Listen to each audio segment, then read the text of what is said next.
Good afternoon, everyone, and welcome to the afternoon panel of Voting as a Constitutional Right.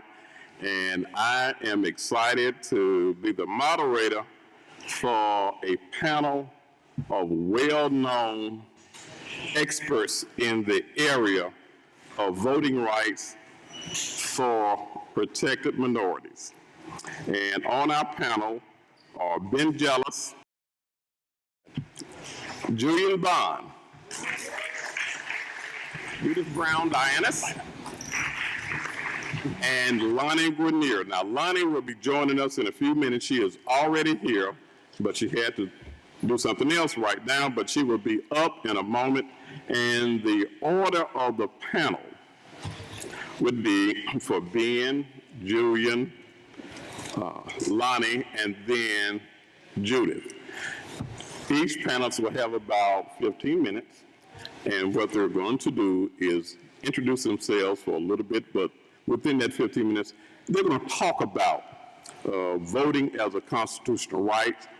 And since this is the 50th anniversary of the Freedom Summer, we're going to start with what happened prior to '64, why there was a need to have the Freedom Summer movement, the results of it being passage of the Voting Rights Act of 1965, the registration of a record number of African Americans and other protected minorities after then, the progress that has been made, the pitfalls that we faced, and where we are today, where we will be going, what we've used to get there, and what we might use in the future to continue the progress made, or more importantly, to stop certain people from taking away that progress. And my name is Carol Rhodes. I'm the moderator.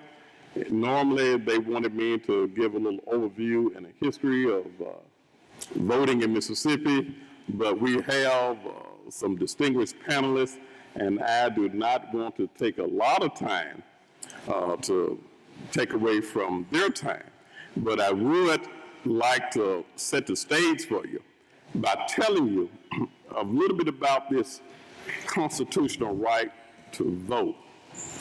When this country was first founded, the right to vote was only guaranteed to free white male property owners. White women didn't have the right to vote. No African American or anyone else had the right to vote. And for a big part of this country, primarily in the South, the Confederacy, African Americans were not even considered as people. Dred Scott was a guy who was born a slave and went to a free state and got married, had a family, and later on the owner went looking for him, found him, and took him back, but Dred went to court fighting for his rights. He fought all the way up to the United States Supreme Court. And in the 1850s, I forget the exact year, it was between 1850 and 1855, but the United States Supreme Court, in an opinion, said what I think has been the sentiment throughout this country before then and ever since, is that the Negro born of African descent has no rights that a white man is bound to respect, duty bound to respect. And so that's the stage for the struggle that went on for voting rights after the Civil War, during Reconstruction, when slaves were freed in the South. Blacks began to exercise their rights, and that was the first time they really had schools, freedom schools, where they were learning their rights as citizens, and they really exercised those rights and elected a record number of African Americans to positions of authority in government throughout the entire South. There were black lieutenant governors, secretaries of state. Mississippi even had black secretary of state. Louisiana even elected a black lieutenant governor who eventually became governor. There were blacks serving in the United States Senate. There were blacks serving in the United States Congress. There were black state legislators, black sheriffs, and other blacks who were in power. But between 1875 and 1890, white and these blacks were elected as Republicans. And the reason they were Republicans back then is because Lincoln freed the slaves. Lincoln was a Republican, and the Republican Congress pushed through the 13th, 14th, and 15th Amendments. The 13th, 14th, and 15th Amendments, called the Civil War Amendments, they were the amendments that gave black folks these new rights.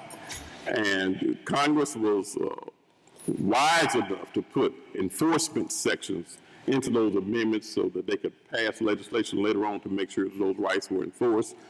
And blacks served in office, but whites did not like it because blacks don't have any rights that whites are bound to respect. So between 1875 and 1890, they engaged in a reign of terror where they intimidated, threatened black people to stop them from voting until leading up to 1890 in most of the southern states.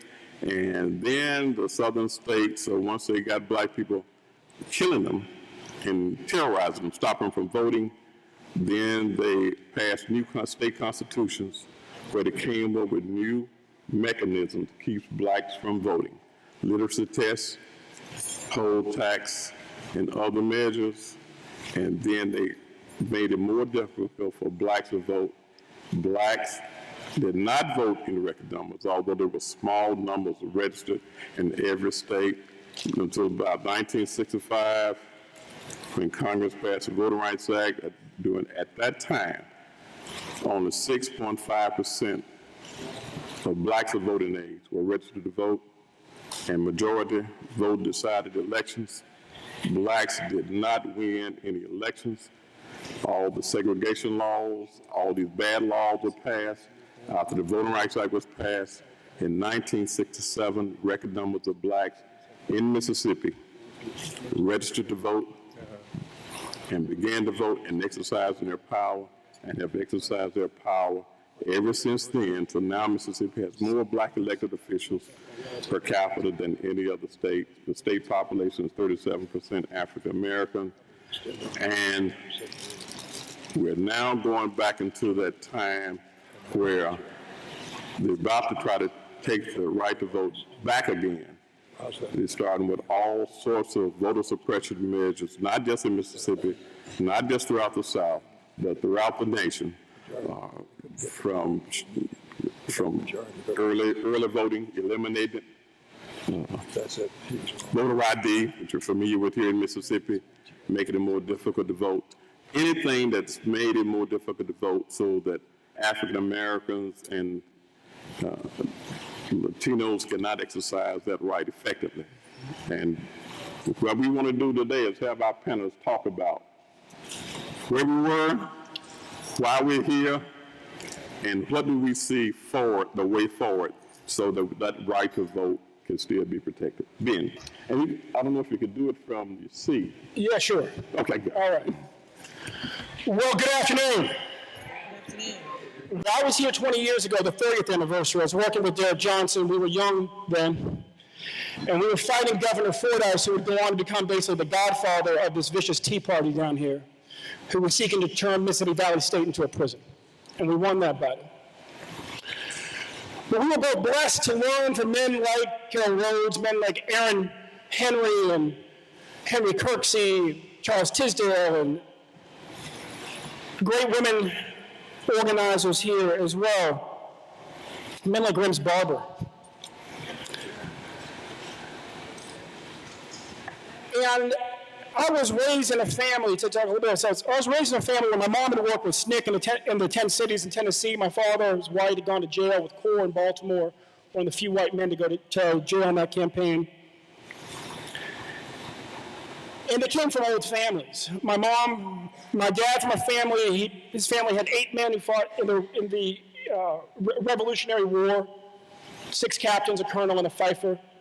The family had been active in the Civil War, the suffrage movement, and for him, his work in the civil rights movement was an extension of that sort of humanist tradition. People had gone from being Puritans to being Unitarians. With it, had moderated their views. My mom's family goes back to some of the oldest plantations, at least in the British colonies in the U.S., James River plantations in Virginia. She descends from 2 Reconstruction statesmen. And they really are the ones that we measure ourselves against, and we understand that our family has sort of rolled downhill since just after slavery, because one of them was born a slave, died a state senator, co-founded Virginia State University. But growing up in that context, you saw what happened in the 60s as part of a multi-generational struggle since before our country was formally minted to make this truly what our pledge says it is every day: one nation, under God, indivisible, with liberty and justice for all. And it, for me, is impossible being raised in a family like that where we told stories all the time that at least stretched back in my mom's side to the 19th century, my father's side to the 18th century. Then to not see what happened in Freedom Summer and what we're doing now as a continuation of what Frederick Douglass was focused on right after the Civil War. And it's more important, I think, these days than it has been in a long time to talk about that period right after the Civil War, because you have to go back almost that far to find a time when so many states were passing so many laws newly to suppress the vote. And the twin scourge of seeking to push immigrants of color out of the country. Frederick Douglass, in his speech, Our Composite Nationality, which was a tirade in a very oratorical, formal way against the Chinese Exclusion Act, which was the equivalent of these laws, these basically Latino exclusion acts that Alabama and so many states have passed, says,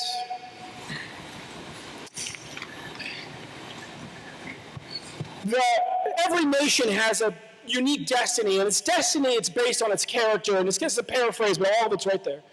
You have to paraphrase Frederick Douglass. If you haven't read him recently, you read him, you'll understand why. He says every nation has a unique destiny. Its destiny is based on its character. Its character is defined by that nation at its best, not its worst. Very charitable comments for a man who'd been born in slavery and tortured as such. And its character is ultimately shaped by its geography. And our geography is unique. We are bordered north and south by 2 friendly nations of different races, and bordered east and west by oceans that connect us to the rest of the world. And our nation's destiny, based on its character, defined by us at our best, shaped by our geography, so unique and universal, is to be the most, and this part's a direct quote, the most perfect example of the unity of the human family that the world has ever known. That was the mission of the civil rights movement by its modern founder, Frederick Douglass. And that was the mission of Freedom Summer, and that is the mission today. To make our nation the most perfect example of the unity of the human family that the world has ever known. And it is hard work, and it has often been dangerous work. Still is dangerous in some places, sometimes, used to be dangerous almost everywhere all the time. And for your service and the service of your generation and those before, I am grateful. And for having the opportunity, and Derek and I talk about this often, you know, people malign states like Mississippi. They talk about the brain drain as if there's nobody smart left. And they make 2 mistakes. One, you can only drain a brain that's got something. So they ignore the fact that there's a lot here. And they also ignore the fact that those that, if you will, if the younger generations have left with increasing frequently, those who've stayed, where you have, if you will, a much higher teacher-to-student ratio. And that's what Derek and I both benefited from here as young organizers, is we found great teachers. and very courageous people. People like Aaron Henry, who the one night I had to spend at a safe house because the death threats had gotten so specific, said to me the next morning, "Son, it looks like you didn't sleep well last night. I heard you might have had some trouble sleeping." I said, "Yes, sir." He said, "Well, we should have told you when you arrived. Down here, we don't worry about the folks who tell us that they're going to kill us." Which makes you feel better for about 3 minutes, and then you realize there's a much more lethal force you probably haven't been focused on the way you should. What concerns me about today, having been here for the 30th anniversary, is that the specific work of Freedom Summer is actually much more relevant today than it was 20 years ago, which means that our nation is moving backwards in some ways. The work of massive voter registration to repel and to overcome, if you will, to overcome massive voter suppression is more relevant today because we have seen laws, new laws passed in waves and ways that we had not seen since the rise of Jim Crow. The laws that you fought to undo and undid are being restored in frightening fashion. And the dismantling of Section 4 of the Voting Rights Act has really paved the way. I recently authored a report for the Center for American Progress called True South. We would have called it New South, but for two things. One, we've already had a New South, so that's kind of old. But once again, the notion of a New South is sort of disparaging of the True South. I mean, when your family's from Southern Virginia, as mine is, or you live even in rural Maryland as I do, or you are here in Mississippi, I mean, it's wonderful. There's so much that we love about where our families are from, or places that we have adopted as our home. The food is good. The people laugh more. The music is incredible. It really has defined, in many ways, popular culture around the world, as Julian Bond reminds us in his favorite speech to give, which is on the history of rock and roll. I can imagine what Julian's face is doing right now. And the struggle, really, the struggle that Frederick Douglass talked about, this man who had run away from the state of Maryland and then come back to live there, is to unleash the True South. And so we looked at what that would take. And what we decided that would take would be to create a situation where every group's voice mattered in politics, where we got beyond one group rule. We got beyond the legacy of white supremacy in Southern politics. And if you will, these new Republicans ain't nothing but the old Democrats, the old Dixiecrats. And it's actually much easier to achieve in many places than we realize. In South Carolina, the Tea Party governor won by 60,000 votes. This year, with the power of incumbency, she may win by a margin of 100,000 votes. There are 350,000 unregistered black people in South Carolina right now. About 6 of them are willing to vote for her. In Georgia, where the Tea Party governor won by 258,000 votes, and Obama lost by 310,000 votes. There are 600,000 unregistered black people and 230,000 unregistered Latinos and Asian Americans right now. And that's without even talking about the trends amongst young whites who are increasingly less fixated on race than their parents or their grandparents or their great-grandparents' generation, and willing to, and admittedly because they're a little freaked out about the economic future of the country, willing to join cross-racial coalitions if it's in their economic interest in increasing numbers in the South, and white women swing voters, who's given that the men have gone so Cro-Magnon in the Republican Party on women's rights and now want to subject them to transvaginal ultrasounds, have had enough. In Mississippi, because the NAACP and others here have done such a great job, it would take a lot more. You would have to register about 90% because voter registration here is as close to optimal as it is anywhere. But what you see in the organizing that Derek Johnson is leading here is really those yet to be fully realized aspirations of Freedom Summer and Frederick Douglass before. In this state right now, there is a drive to get onto the ballot and a state constitutional amendment that would make education a right, and that would require it to be fully funded in every poor black school and in every poor white school, and there are a lot of poor white schools in this state. That will test and hopefully encourage and build a trend of white voters joining black voters in increasing numbers in each group's self-interest. You know, with all these anniversaries, this year, 50th anniversary of Freedom Summer, last year, 50th anniversary of Civil Rights Act being passed, I believe it was, of the March on Washington. And the 150th anniversary of the Emancipation Proclamation being signed last year, or implemented. What we forgot was that it was the 350th anniversary of one of the first rebellions in the South, in Gloucester, Virginia. You read about it in Howard Zinn's People's History. It's in the first chapter if you haven't read it recently. You don't have to go too far, first couple chapters. 350 years ago, September 1st of last year, white indentured servants, predominantly Irish, black slaves stood up to rebel. It would be followed about 13 years after that by Bacon's Rebellion, and just after that by the aggressive legislating of racial difference in Virginia to try to prevent these cross-racial coalitions from happening again. Why did they stand up to rebel? Because the governor issued a decree that the essence of was, and your status shall convey to your children. If you are an indentured servant, your children will be indentured servants. They will be indentured servants till they're 18, and then the clock will start on their freedom. In other words, they could be an indentured servant for 20 years after you were. They were born in just as you were about to exit indentured servitude. If you were a slave, your children will be slaves.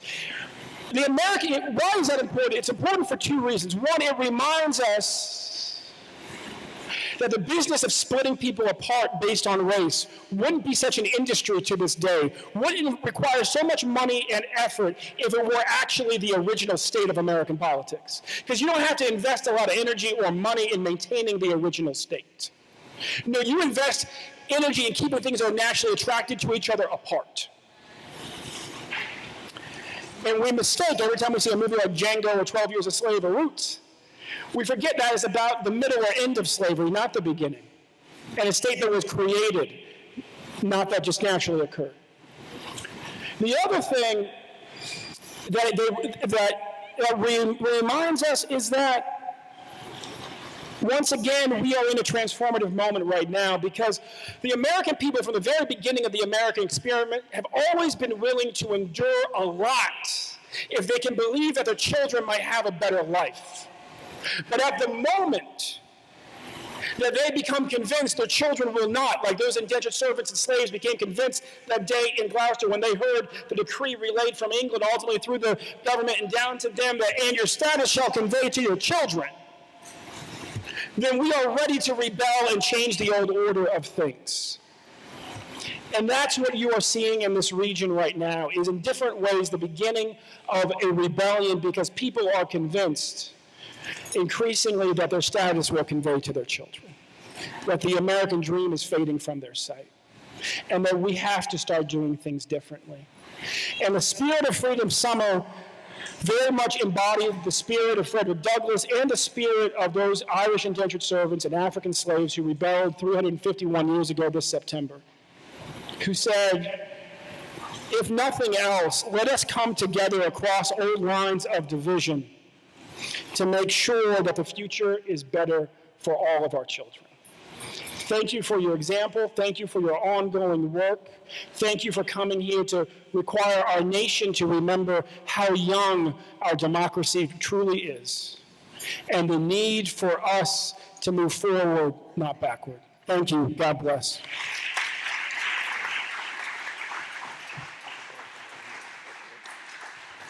And now we hear from Julian Bond. Thank you, Ben, for these introductory remarks. That's what I kept saying to the people who were up here earlier. Anyway, thank you, Ben Jealous, for that. Much appreciated. And thank all of you who are here now and who were here this morning for being here this time and being here 50 years ago, when I listened to the commentaries from the people who were lined up on both sides saying, I came from here, I came from there, I came from here, I came from there, just wonderful to know that there was a time in America when Americans easily marched forward, easily took risks, easily took chances. And I'm so proud of you and proud that I got to know you, proud that I got to meet you. I didn't meet all of you. I came to the previous anniversary. And what was so remarkable about that to me is that if you had worked, say, in Hattiesburg, you didn't know the people who had worked in Meridian. If you had worked in Philadelphia, you didn't know the people who had worked someplace else. But all of a sudden, we got to know each other in this great coming together 30 years ago, and it's wonderful to do it again. Now, I'm going to talk not about what the moderator asked me to, but about the people who are responsible for making it so difficult for so many people to vote. Paul Weyrich, the co-founder of ALEC, said, I don't want everybody to vote. Elections are not won by a majority of people. They never have been from the beginning of our country, and they are not now. As a matter of fact, our leverage in the elections quite candidly goes up as the voting population goes down. Whoever he was talking about when he said our leverage wasn't about you and me. No American, black, brown, or white, can afford to have the right to vote destroyed or its protections relaxed or weakened because of the shallow protestations of present-day apologists for the continuation of yesterday's status quo. But now the Supreme Court has eviscerated the Voting Rights Act. These protections have been lost. Now a bipartisan group of Congress members has promoted a remedy to the harm done by the court, and all of us certainly hope they will be successful.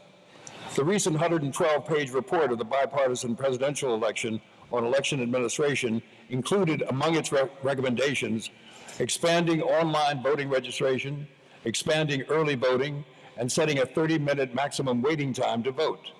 But the report avoided the issue of voter ID laws.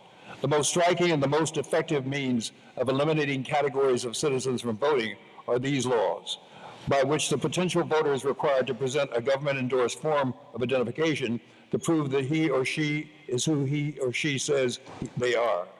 These laws, their sponsors say, prohibit fraud at the ballot box, where a person pretends to be someone else and vote in a person's name. We know the actual evil intent of these laws because their sponsors and reporters repeatedly have told us so. Don Yelton was a Republican precinct chairman in North Carolina until he said on TV about voter ID, if it hurts a bunch of lonely blacks that wants the government to give them everything, so be it. A new Florida law that contributed to long voter lines and caused some to abandon voting altogether was intentionally designed by Florida GOP staff and consultants to inhibit Democratic voters. Former officials and GOP consultants have told the Palm Beach Post. The Republican Party, they said, the strategists, the consultants, they firmly believe that early voting is bad for Republican Party candidates. Former Florida Republican Party Chairman Jim Greer said, it's done for one reason and one reason only. We've got to cut down on early voting because early voting is not good for us. Greer mentioned a December 2009 meeting with party officials. I was upset, he said, because the political consultants and staff were talking about voter suppression and keeping blacks from voting. Ohio Election Board Republican Doug Creasy admitted that the goal of voter ID laws is to stop African Americans from voting. He said, I guess I really feel we shouldn't contort the voting process to accommodate the urban, read African American, voter turnout machine. The Ohio Secretary of State decided to further chip away at voting in his state by denying expanded early voting hours in only Democratic-leaning urban counties, just as hours were expanded in solidly Republican rural and suburban ones. After public outcry over this flagrant disparity, he ordered that all Ohio counties must vote by the same standard. But rather than extending voting days and hours in urban districts, he eliminated weekend voting and slashed hours in all districts across the state. Pennsylvania State House Majority Leader suggested that the House's endgame in passing the state's voter laws was to benefit the GOP politically. Voter ID, he said, which is going to allow Governor Romney to win the state of Pennsylvania, done. I think we had a better election, the GOP chairman in Pennsylvania said in July. Think about this. We cut Obama by 5%. I think voter ID helped us a bit in that. A recent study showed that the states which passed voter ID legislation were likely to have Republicans in control of both houses of the state legislature and the governorship, strong possibilities of being swing states in the 2012 elections, and minority turnout which was higher in the 2008 election and with high proportions of African American voters. And the crime voter ID laws were supposed to prohibit, it almost never happens. It is more likely that I will be struck by lightning than I will personate another voter at the polls. The Georgia Secretary of State, for example, claims his state's voter ID law for in-person voting is necessary because every year we investigate and penalize hundreds of people guilty of election and voter fraud. But when the state's voter ID law was challenged in federal court in 2005, the state was unable to point to a single instance of fraudulent in-person voting. But what the Brennan Center calls the voter fraud phantom drives policy that disenfranchises legitimate voters. A 5-year investigation by the Justice Department under President George W. Bush found just 86 instances of improper voting from 2002 to 2005. A Justice Department study found that between 2002 and 2005, just 40 voters out of 197 million votes cast for federal candidates were indicted for voter fraud, and just 26 resulted in convictions or guilty pleas.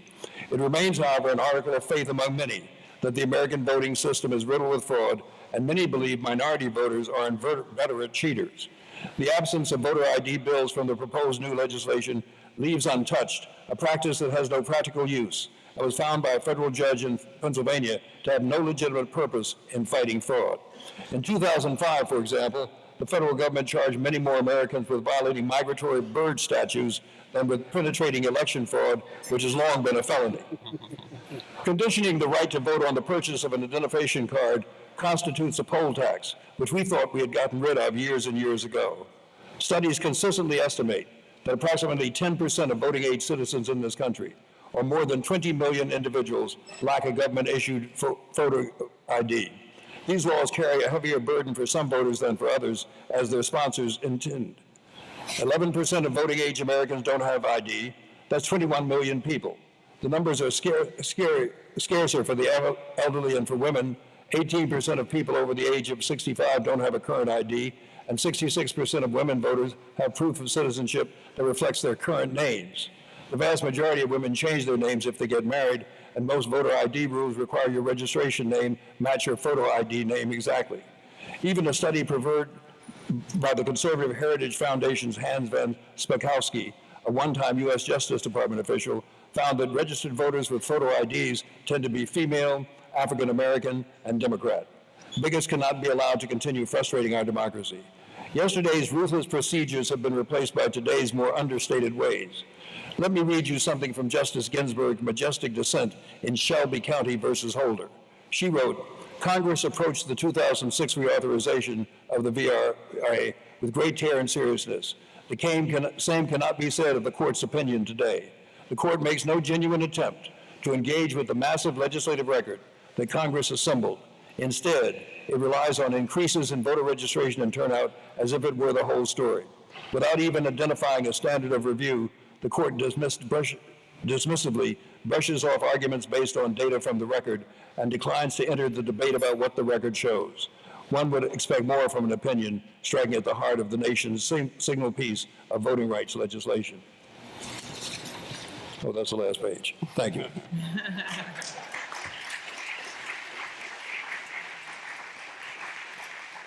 Ben, you didn't want to admit it, but Julian, I want to tell you, we're on topic. Thank you. That is on topic. Now, Lonnie Guinier. I think this is a moment of great opportunity. And I think it's a moment of great opportunity because it is a moment that reveals the fact that in the United States of America, we prefer more people to stay home than we prefer people to actually go and vote.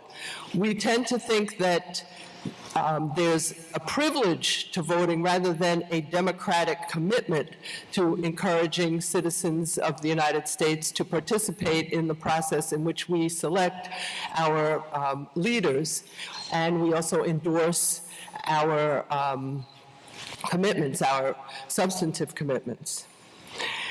Now, I got in trouble a lot of trouble actually, back in the 1990s for some of the things that I'm about to say today.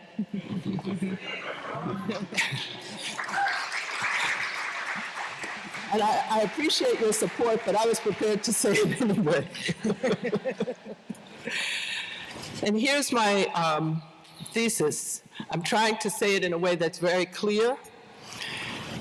In Canada, they have a census the way we do, and the census takers not only find out who's living in what house or what apartment and how many people were living there, they also find out if people are registered to vote, and if they're not, the census takers register people to vote.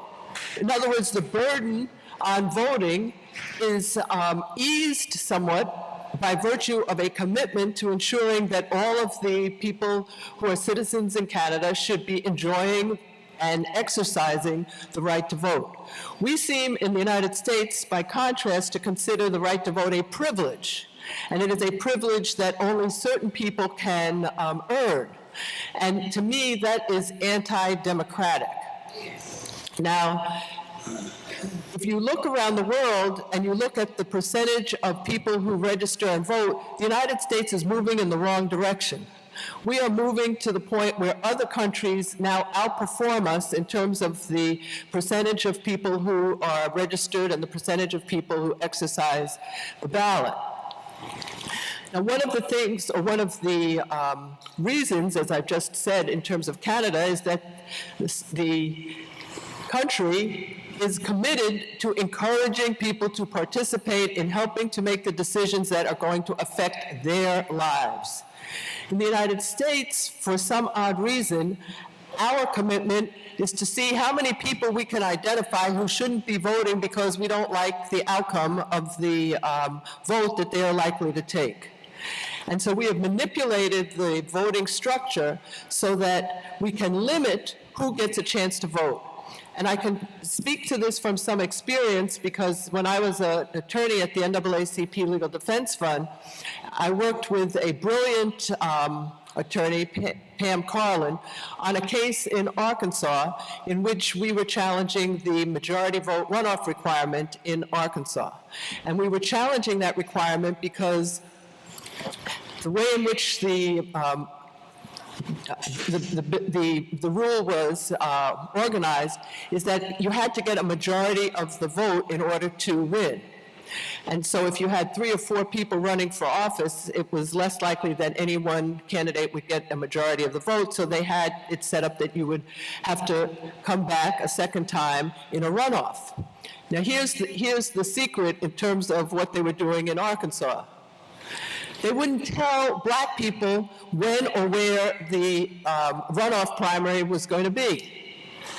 Now, how did they avoid telling black people this? They would put the information in a newspaper that only white people read. And then they would expect that somehow, through osmosis, black people who were not reading the newspaper would nevertheless ostensibly hear from others that there would be a second round because no one had gotten a majority of the vote.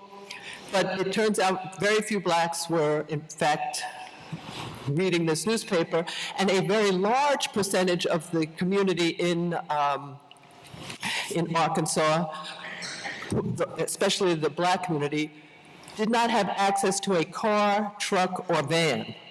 So and the fact that the way in which the state was allocating polling places meant that for some people that was 13 miles, 10 miles, that they would have to walk each way in order to cast a ballot. And this would be the second time in 2 weeks that they had to find their way to the ballot. Now, what does that tell us about our democratic commitment or our leadership in the quote-unquote free world in terms of voting? It tells us that we are moving in the wrong direction.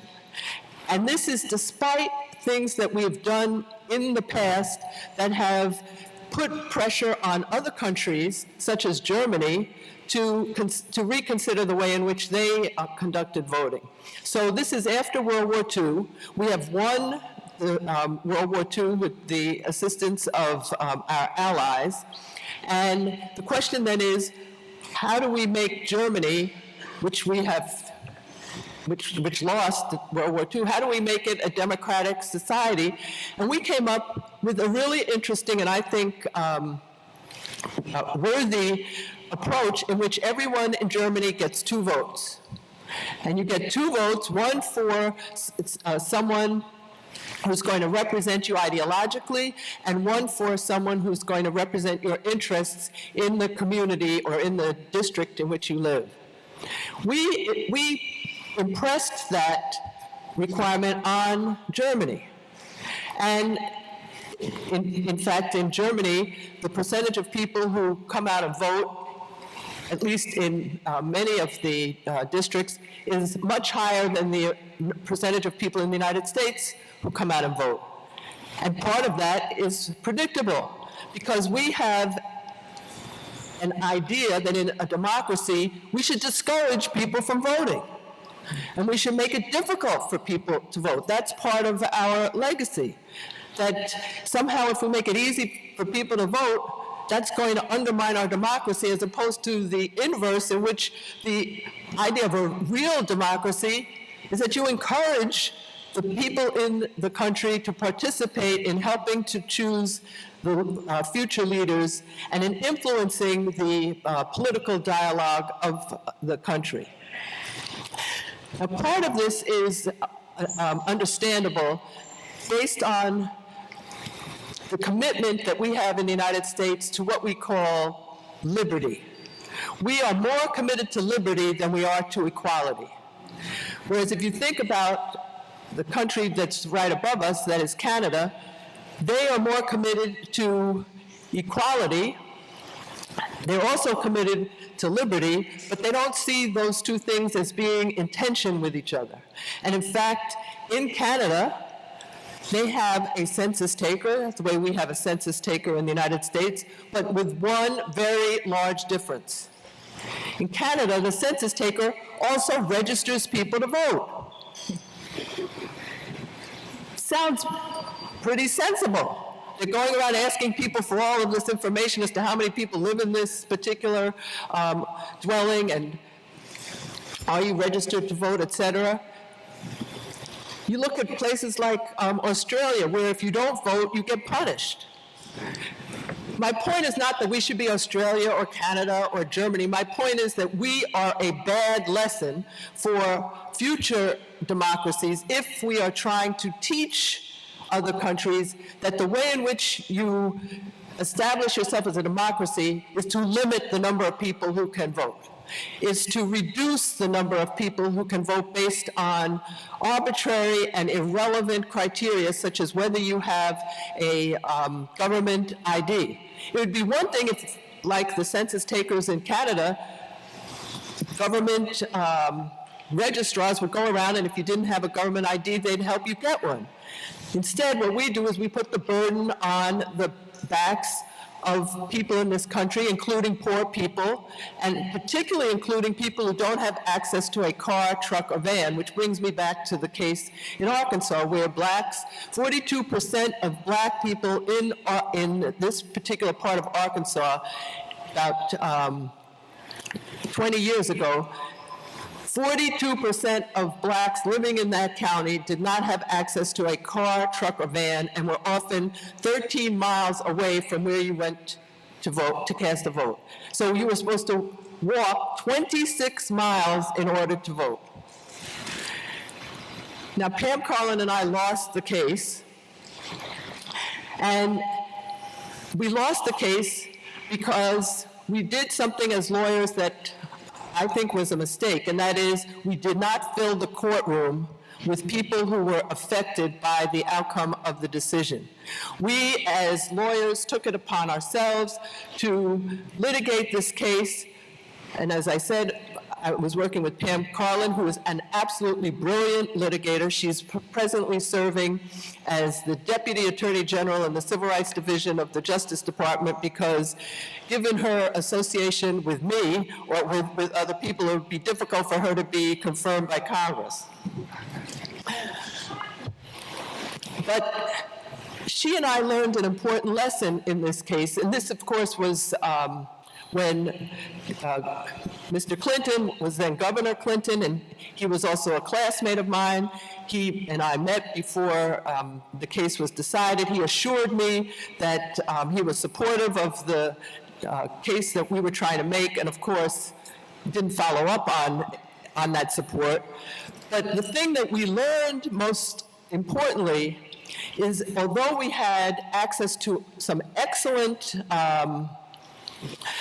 excellent litigators, excellent technicians, excellent political scientists who could look at who was voting and who was not, and what the percentage of people whose vote really meant something.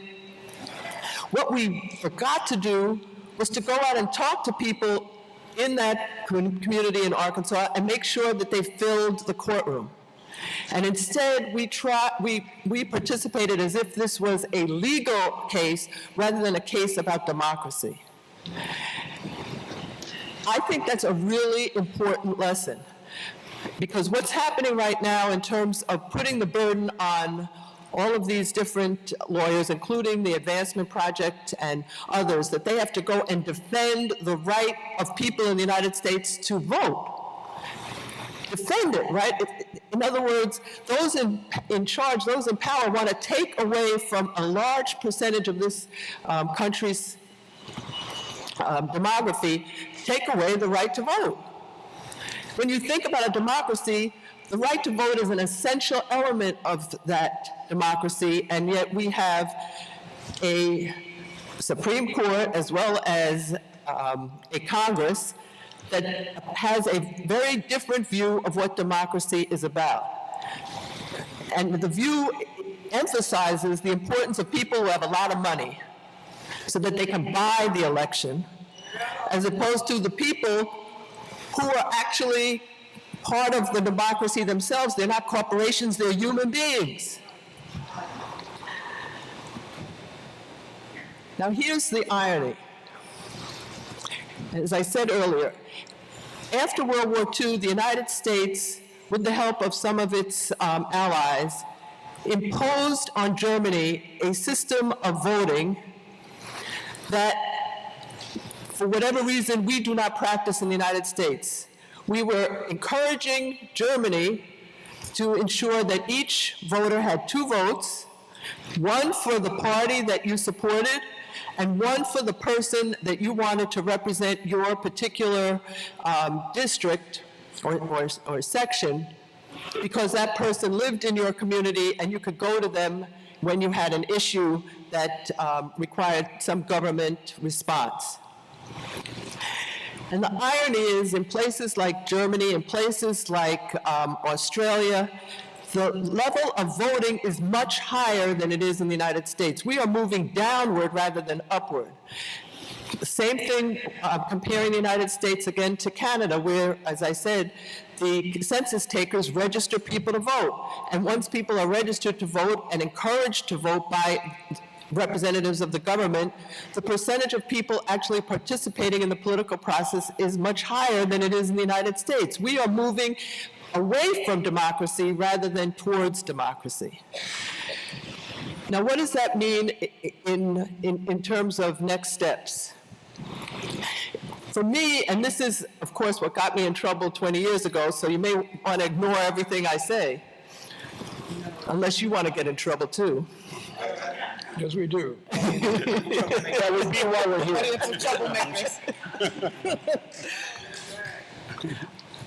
I would urge people to do 2 things. One is to look at the website of the Center for Voting and Democracy, as well as the website for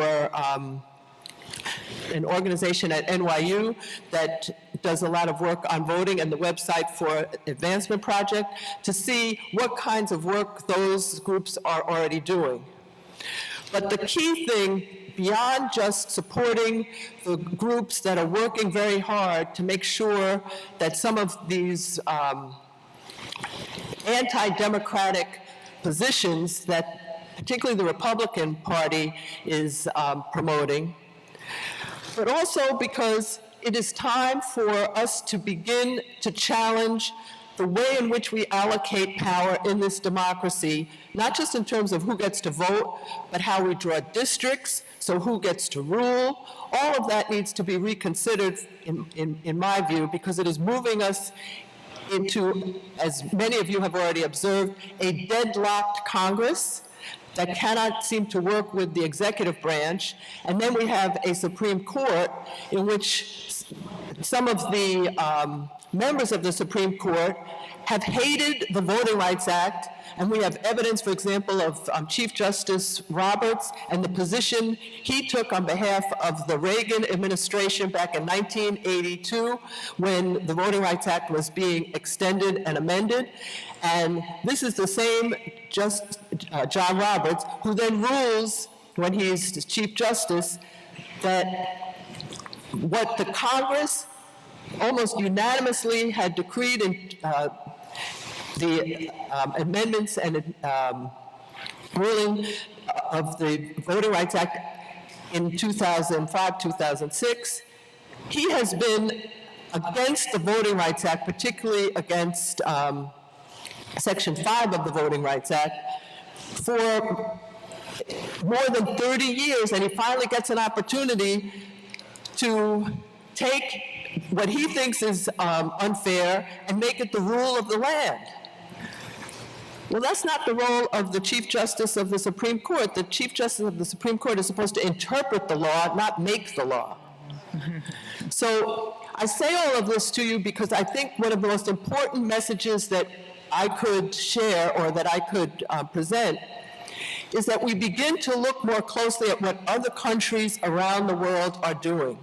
And we begin to see that other countries around the world, unlike the United States, or at least unlike a large percentage of people in the United States, actually want citizens of their country to participate in the decisions as to who is going to rule the country and around what sets of issues. Consider that a contrast to a country in which we are deliberately trying to reduce the number of people who participate in the political process. And when I say political process, I don't just mean people running for office. I'm talking about people being able to make a choice and exercise that choice in terms of whom they want to win elections and whom they want to be in charge of making those important decisions. And we are in such a quagmire that somehow in this negotiation we have to figure out how we're going to make corporations our friends because they too are now citizens in the United States, whereas citizens who were born in the United States, who have a brain and also a set of legs that they can walk on, and maybe even access to a car, truck, or van, and yet, for whatever reason, we don't focus on them as the important partners in a democracy. We instead focus on those with the money because somehow we've confused democracy with capitalism and have decided that those people who have the money should be allowed to pay for the vote. So I welcome your feedback, but I also suggest that you go to the Center for Voting and Democracy and check out what else is happening around the world, because I think that there is a lot to learn from other countries. We have taken great pride in teaching other countries about how to be a democracy. It is our turn to learn from others how to be a democracy.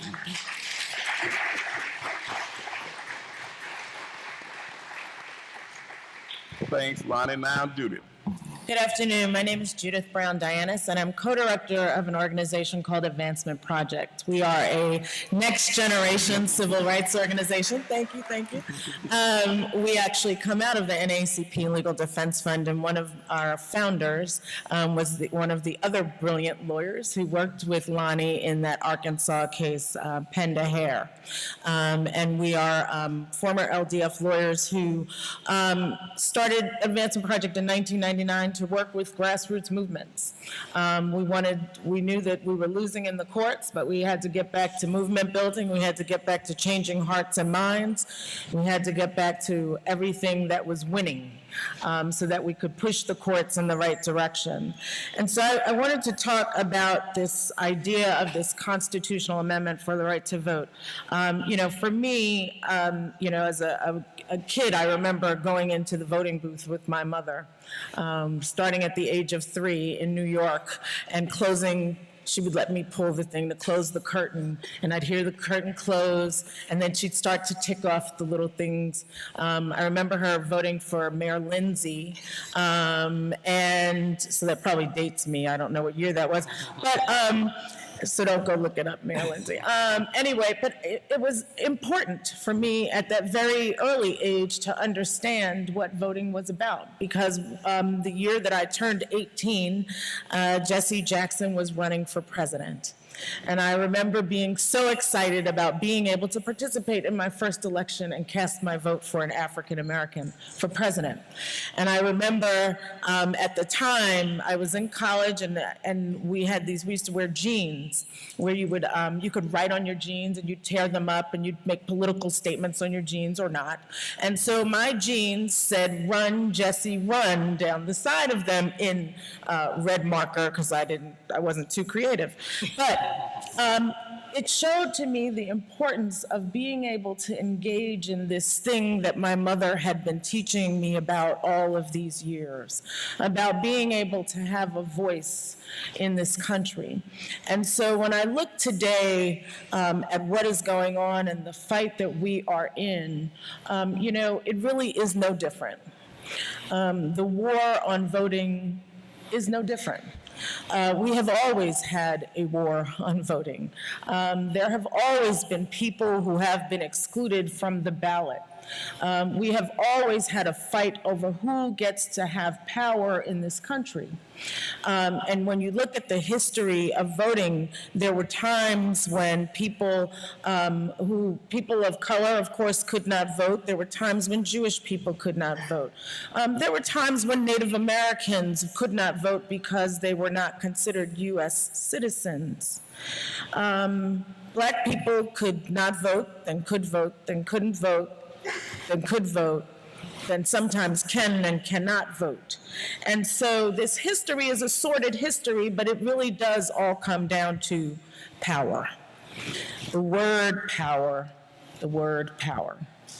And so the only times that we have seen this kind of expansion around democracy and the idea of power and voice has been out of the struggle that so many of you were part of, out of the struggle that so many people are part of today. And while it looks very different, and perhaps and definitely the consequences for us to be on the front lines fighting for voting rights now is not the same, in terms of those consequences, we actually are still fighting the same kind of fight. So, as Advancement Project, we've been doing work around the country fighting voter suppression. We were counsel in the case that got rid of voter ID in Wisconsin. We were counsel in the case that got rid of voter ID in Pennsylvania. Today, in a couple of weeks, my colleague Penda Hare and our team will be going to do a preliminary injunction hearing in North Carolina. We're representing Reverend Barber and the NAACP of North Carolina. And the Moral Mondays folks who are fighting the fight. And so the fight continues. And so when we look at this, and as Lonnie said, so many people in this country think about the vote, is it a right or a privilege? And I just want to read to you something that is always on my mind. This is something that was in the, the name of the publication is called The American Thinker. It's in an article by Matthew Vadum called "Registering the Poor to Vote is Un-American." He says, why are left-wing activist groups so keen on registering the poor to vote? because they know the poor can be counted on to vote themselves more benefits by electing redistributionist politicians. Welfare recipients are particularly open to demagoguery and bribery. Registering them to vote is like handing out burglary tools to criminals. It is profoundly antisocial and un-American to empower the non-productive segments of the population to destroy the country, which is precisely why Barack Obama zealously supports registering welfare recipients to vote, which is talking about the National Voter Registration Act, which happens to be a federal law. So this is what we are up against, in which this fight is really in many ways no different. And in Pennsylvania, where we were able to fight off voter ID, that actually was under a state constitutional right to vote. And the court said, you know, there was some vague mentions of voter fraud, but there was no real evidence of it. And the court said that voting laws are designed to assure free and fair elections. The right to vote, fundamental in Pennsylvania, is irreplaceable. The deprivation of the franchise is neither compensable nor reparable by after-the-fact legal remedies. So at Advancement Project, we do believe that we have to have a constitutional amendment for a right to vote. And what that means is that for us, it would be something that would establish, again, strict scrutiny, so that the courts can't tamper with the right. We believe that we need national standards around voting. Voting should not be something that is captured by a states' rights argument, and that's really where we are today. We also believe that pushing for a constitutional amendment for a right to vote will reinvigorate a voting rights movement in this country, which is what we need now. Unfortunately, we stepped away from the movement around voting when we got the Voting Rights Act of 1965 passed and left it to us lawyers. I submit to you that we should not do that. That this has to be about a movement. And so we are pushing for this right to vote amendment. What we are doing is we're working in some states to actually strengthen state constitutional amendments, and we're working with grassroots groups. So for example, in Florida, we're working with a group called Florida New Majority. One of their leaders is here, Gihan Pereira. And we will be working and building a coalition to strengthen the state constitutional right to vote. And will be through a ballot initiative, because we believe that we have to leave it to the people. And in fact, when we have done polling in the state of Florida, what we have found is that 89% of Floridians, it doesn't matter which side of the aisle they're on, Republican or Democrat, 89% actually do support the idea of a fundamental right to vote. After all, who could be against it? Except people like Matthew Vadum and right-wing Tea Partiers and a group called True the Vote, who are all against it. And so we're going to be looking at Florida. We're talking to people in Ohio because we want to go after two of the states that are really the poster children for everything that is wrong about our democracy. And then we will look for a few states where perhaps we can get something passed very quickly. But we know that the time is ripe. We know that this movement must happen. We also want you to know that if you would like more information about it, you can email us at righttovote@advancementproject.org, righttovote@advancementproject.org. We also you should know that there actually is a bill in Congress that was sponsored by Congressman Pocan from Wisconsin and Congressman Ellison from Minnesota for a right to vote. And the text of that language is, every citizen of the United States who is of legal voting age shall have the fundamental right to vote in any public election held in the jurisdiction in which the citizen resides. Congress shall have the power to enforce and implement this article by appropriate legislation. And so we hope that people will join this fight for the right to vote. We know it is time. It is time for Americans to protect the right to vote, just like they protect their guns and their free speech. Thank you.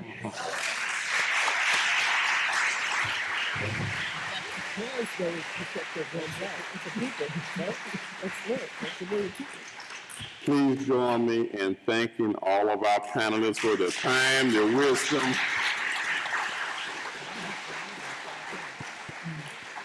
Now, I want you to understand one of the things Judith just said. None of the panelists, all of them are humble people.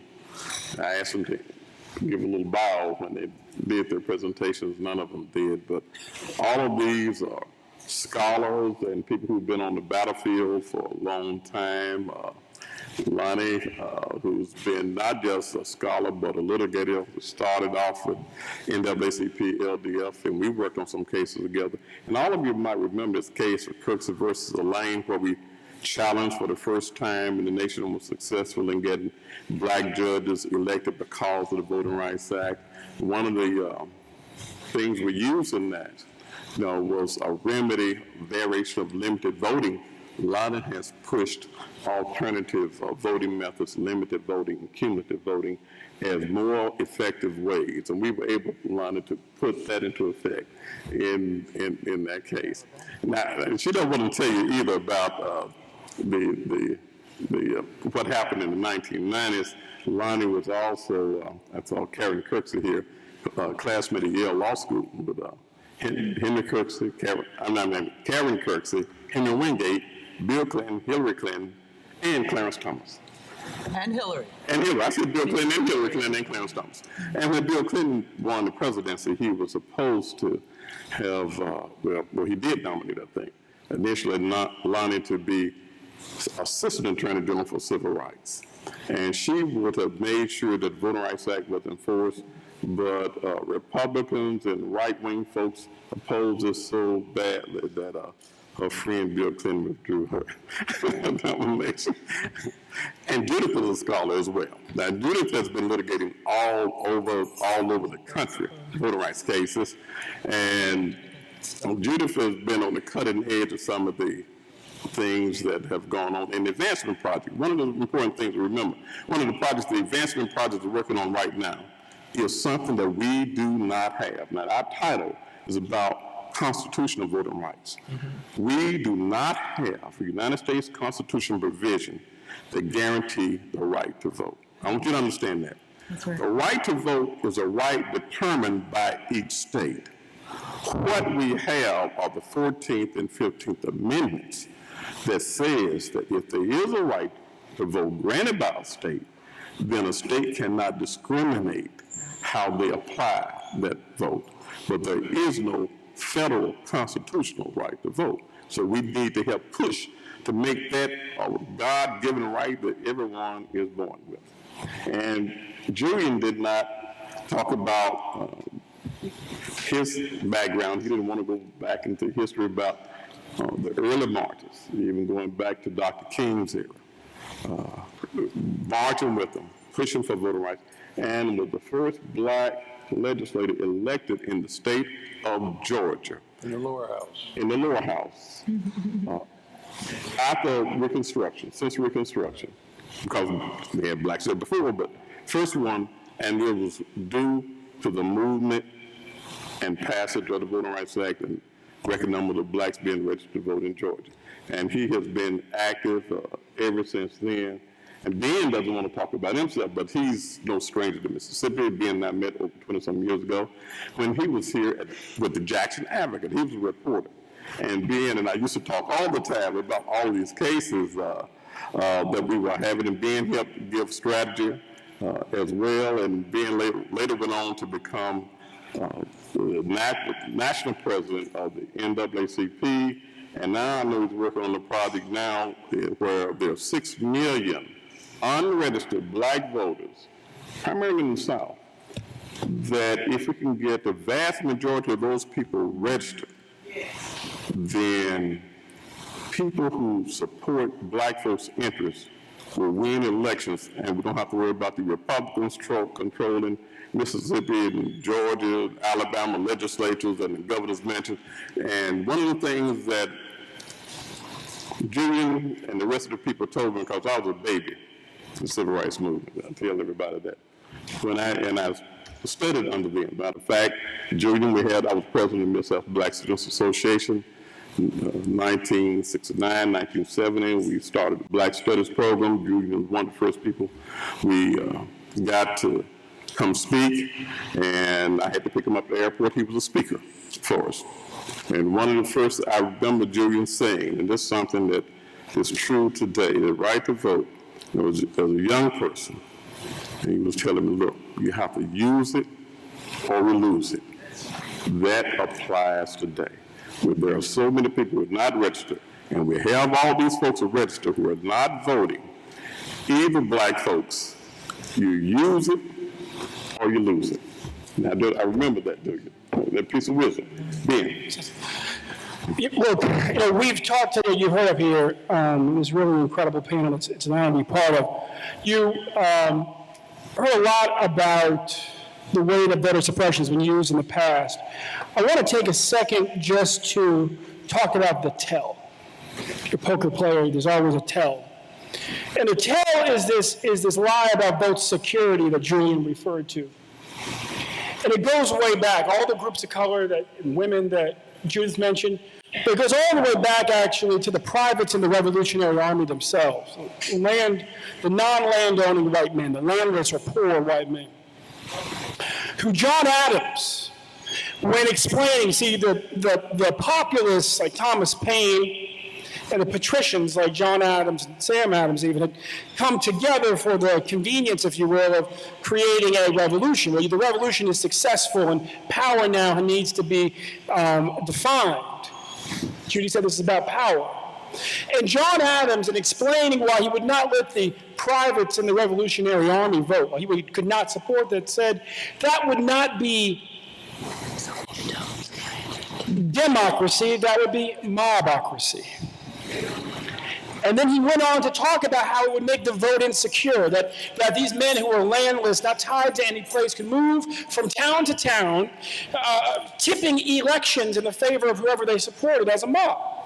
And therefore, we couldn't let poor white men vote. Now, why is that important? Because every single group they've sought to, they being the wealthy few trying to control the power in this country, right? Where power in this country is always just about organized money, organized people. Those are our two big levers we can push, right? You put them together, like sometimes we do in the civil rights movement, it's incredibly powerful. But they said we won't let women vote because a man with a wife would have two votes. Right, that was the argument against it. They said, right, and it ignores the gender dynamic in most households, but we won't go into that. They said we need to have a literacy test, because if you can't read, well, your mind's not your own, and it can be filled by ideas by other people, and so we can't let you vote. We have to have a poll tax, because a man who can't afford to pay the poll tax, it was just men then, well, his vote can be bought. And on, right up to voter ID today, which is the lie that Julian broke down. I won't do that. And so we have to understand that history, and we have to really appreciate, if you will, that history started in many ways the sort of surprise guest at the voter disenfranchisement table at the very beginning of our country were poor white men. Because the other thing that's woven through as you read the racial history of voter disenfranchisement in this country is that our country is totally willing to accept, right up to the present day, the disenfranchisement of poor whites. Voter ID is an attack on poor people. Black people are disproportionately poor. That's why it hurts us more. Okay. And so I just wanted to point that out, because we've got to own that, and we've got to fight that, and we can't let anybody try to silence us by saying this is about vote security.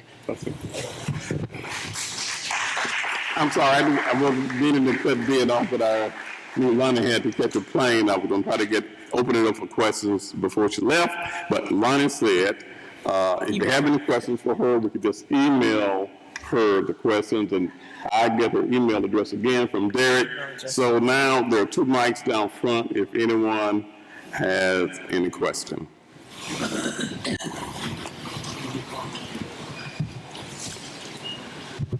Thank you very much for your informative and politically important presentations. My name is John Laurel. I'm here at this conference representing the National Lawyers Guild, which is a sponsoring organization. And I'm from Detroit. I'm the president of the Detroit chapter of the Lawyers Guild. And I wanted to get your thoughts on what I consider to be one of the most dangerous and insidious threats to the right to vote in the United States, which is the Michigan system of emergency management. In Michigan, at this point, at the present time, over 80% of the African American population in our state has been deprived of their right to vote for either the city public officials or their local board of education or both. And the emergency management system is a system by which the governor, in his unfettered discretion, who is at the present time right-wing Republican billionaire Rick Snyder, has the authority to determine that a local unit of government is in financial distress and to simply replace their elected officials with an emergency manager appointed by the governor and answerable only to him. And in Detroit, where I live, our chapter has volunteer lawyers who, with other lawyers, are mounting a legal challenge in the federal court under the U.S. Constitution and the Federal Voting Rights Act to this law. And one of the strategies that they have gotten involved in to try to prevent our litigation is to take the city of Detroit through bankruptcy. People in Detroit, we never voted to go into bankruptcy. Most people in Detroit don't support the bankruptcy. The governor appointed this very smart, very insidious lawyer named Kevin Orr, who is a very dangerous servant of the right-wing Republicans. And he decided, he issued a report totally exaggerating the financial distress of our city, took us into bankruptcy, and then had the bankruptcy judge freeze all the litigation that affected the city of Detroit, including our federal court lawsuit challenging the emergency manager law. Now, there's a lot more I can go into. The things that are happening are like out of 1984, out of Kafka. Some of the things I could tell you about what's happening, people here in the audience wouldn't believe me. But I just want to know if any of you had any thoughts or ideas about the strategies we can undertake to try to stop this very dangerous phenomenon. Thank you very much. People should get to know this Michigan story. I mean, one thing you can do is actually, like, probably past episodes of Rachel Maddow, she did a number of stories about what is happening in Michigan. I think that this is one of the biggest threats to democracy, is this emergency manager situation. Because what it does is that, in fact, these emergency managers, for people who don't know, can actually go in and do away with a city. They can dissolve a whole city. And get rid of the jurisdiction. They have unseated elected officials who now can only call together a meeting, a session, and make no decisions. That clearly undermines our democracy. I think that the problem is, and we actually, Advancement Project, we looked at this, we were working with some folks in Detroit to look into this, look at the legal angles, and also did some help in educating folks around the ballot initiative. The problem is that, again, we're leaving it to the lawyers. No disrespect to you, because I'm a lawyer too. But there has to be a movement in Michigan, because Black folks across the state, I mean, where you have predominantly Black cities, Black people do not control it. The community does not control those cities any longer. This is also about privatization. If we want to know what it looks like to get rid of the public good, look at the state of Michigan. If you can turn over fire departments, for example, to private companies to run, if you can turn over school systems to private companies to run, all under the guise of the fact that there's a financial crisis. And those financial crises often happen in communities of color where there is a low tax base. So this is another way to get at any voting power of people of color. But I do think that really the only thing that is going to turn this around in the short time, and even to help with the legal context, is organizing, organizing, organizing. And I know that that's happening. It just, I mean, and if you put it also in the context of Michigan and what has happened to the unions, it's all part and parcel of the same thing. If you believe in conspiracies, believe in this in the state of Michigan. You get rid of the unions, you make it harder for people to vote, you get rid of the public good, you turn it over to people, to private companies to own cities and run schools, and what are you going to have? This is the millionaire, billionaires' playland. This is Disney World for them. And so that's all I can say, sorry. No, I agree with you. What's been distressing is that this Kevin Orr that they brought in has been remarkably clever at pitting different groups against each other and at intimidating people from opposing him by threatening draconian consequences if they oppose him and lose. And they've been distressingly successful. Thank you very much for your comments. And I'd just like to second what Judith said. People have to understand that the whole playing field is different now. They think that if we have been done wrong, we can go to court and the court will solve it. That is not true anymore, because the same right-wing people running the executive branch, running the legislature, have been appointed as judges making the decisions. So you face uphill battles, and the best way to do it, I keep going back to Junior's advice, use it or lose it. Michigan has not always had a Republican legislature or a Republican governor. There have been times when the legislature and the governor in Michigan have been Democrats. That meant enough voters who voted to vote in the vote in general election voted for Democratic people. So you don't have enough people voting for progressive-minded people. If you get the right folks in the legislature and in the governor's mansion, they can overturn those laws, and the governor can appoint more progressive-minded and fair-minded judges to make the playing field levelable. So you got to convince people that they need to use it or lose it. Yes, ma'am. I have a worry, a quick story, and then a question. My major worry is that one person, one vote has been turned into $1, one vote, and we don't have the dollars. Real quick illustration, in Butte County, northern Red County, I come from 2 hours above Sacramento. Anti-fractivists gathered 10,000 signatures to ban fracking in the county.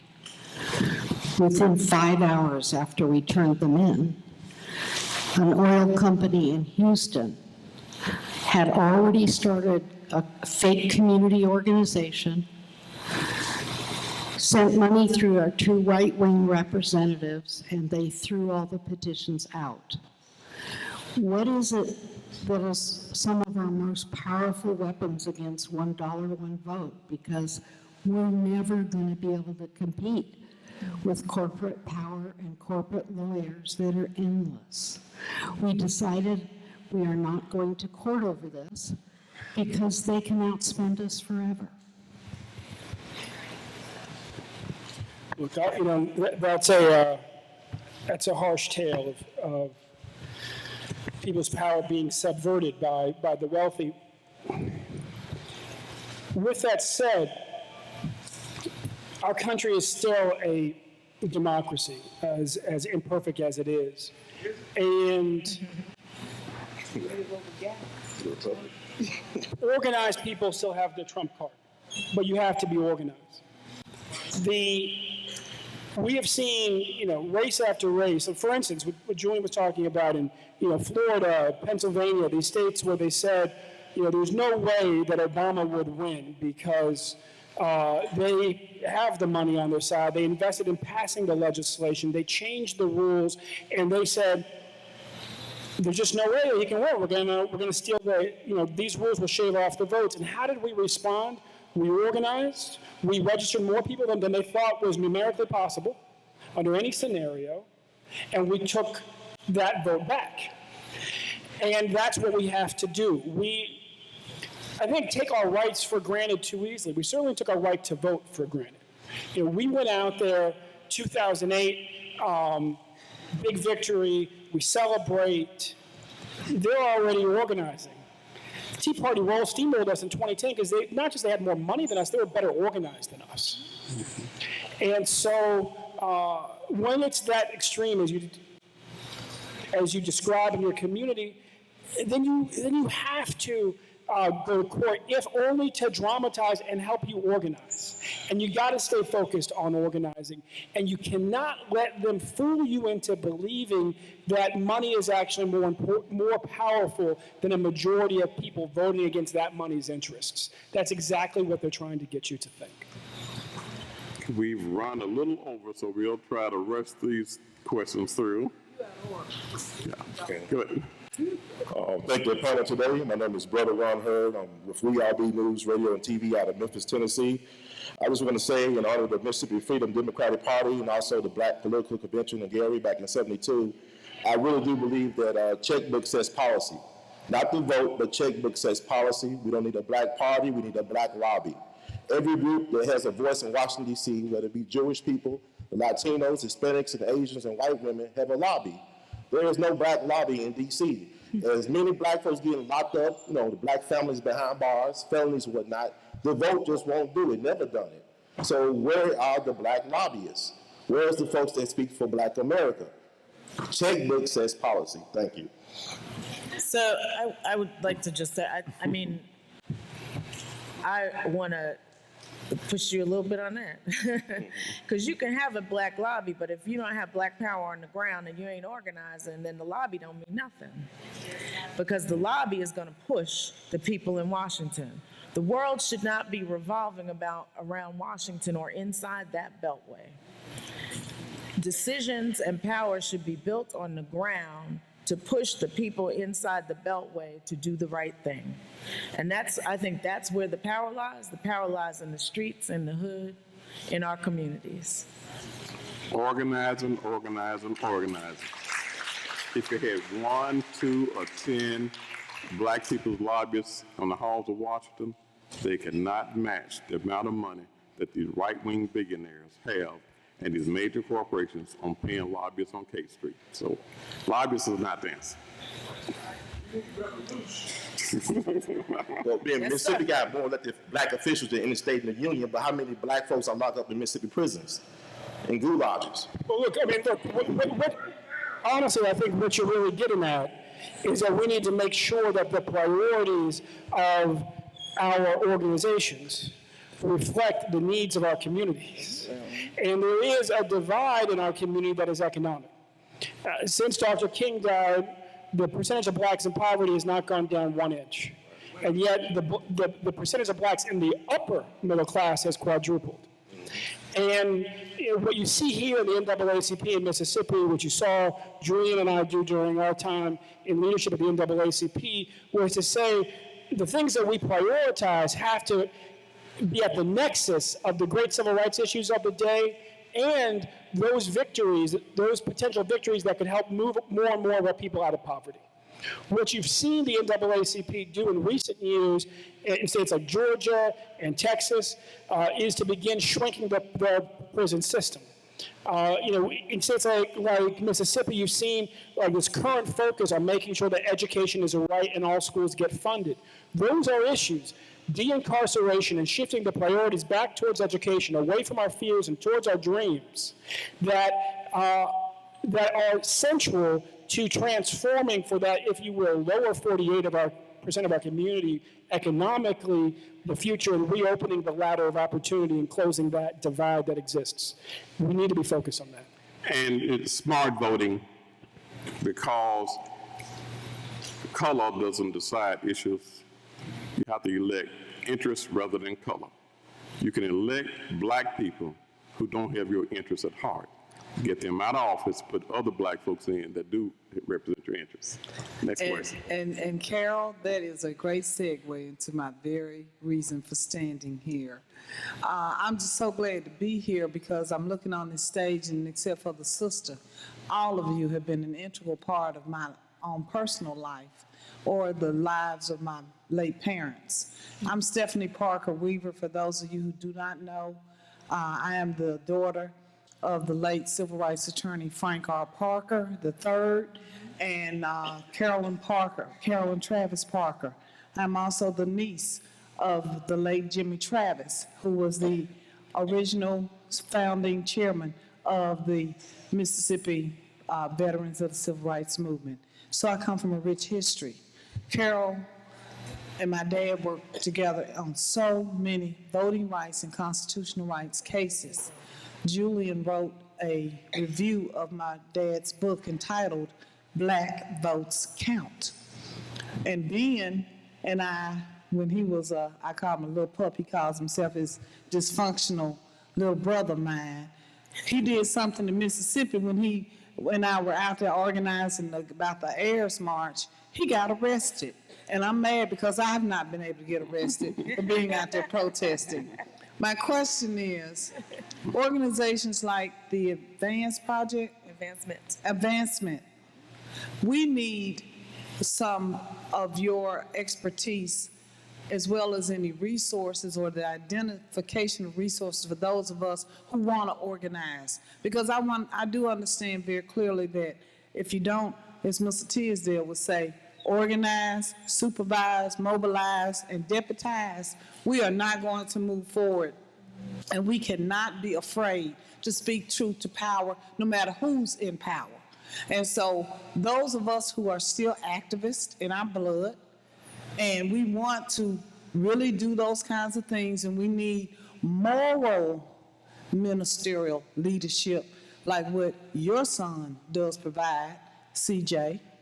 And so I'm just simply saying, those of us in this age group that's kind of in between mom and dad's generation, Me too. yeah, That's me and me in the high-tech age, we have to have something that we can try to contribute to those of us who have experiences as children of those, but also because of our own life work. So my only concern is when we have at the point where black folk have now been elected, and black folk act like white folks used to act, and we try to hold them accountable publicly, then everybody act like there's something wrong with us. But you know what? I'm gonna tell everybody. I'm be like Esther. If I perish, let me perish, but I'm going to see the King. We have got to hold everybody accountable of any of the DIRT, dirt parties, Democrat, Independent, Republican, and Tea parties. Because until we do that, I will always hold a slogan up that says, who is a dirt member? And remember, they have their own interests at heart. So how do we get the energy going in the age range of us, as well as the ones who are gonna come behind us, using the advice of the folks like y'all? Derek, I know we've gone over just a few more minutes. We have a couple more Oh, questions. I'm always too long-winded or But whatever. just to echo what Stephanie said, I was also mentored by Henry J. Kirksey. And a lot of y'all remember Yes. Kirksey. He used to be speaking out on television about what was right.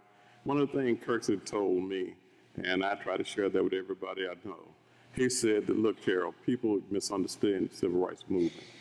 The civil rights movement was never about black and white. That's right. It was about right and wrong.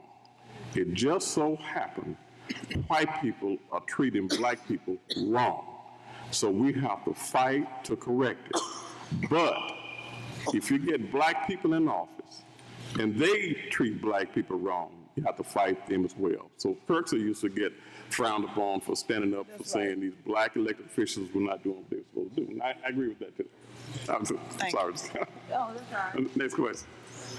Well, basically, you've been moving in the direction based on her question, the earlier question, and your comments. I am totally in agreement that we have to get people registered to vote, but we know that a lot of our people have no confidence in voting, and so they don't. But the organizing of the vote and whether or not we don't need institutions. We organize the Mississippi Freedom Democratic Party here. What are we going to do to organize the black vote? Is my question. I see a lot of young people here, and it's this younger generation with social media probably can figure out how to organize young people. So we need to get young people involved just like Kirk, who was my mentor, like I learned from Julian. Some of y'all need to learn from us who've been around and are still here before our eyes close. Attach yourself to some older person who has been involved in the movement and let that person become your mentor.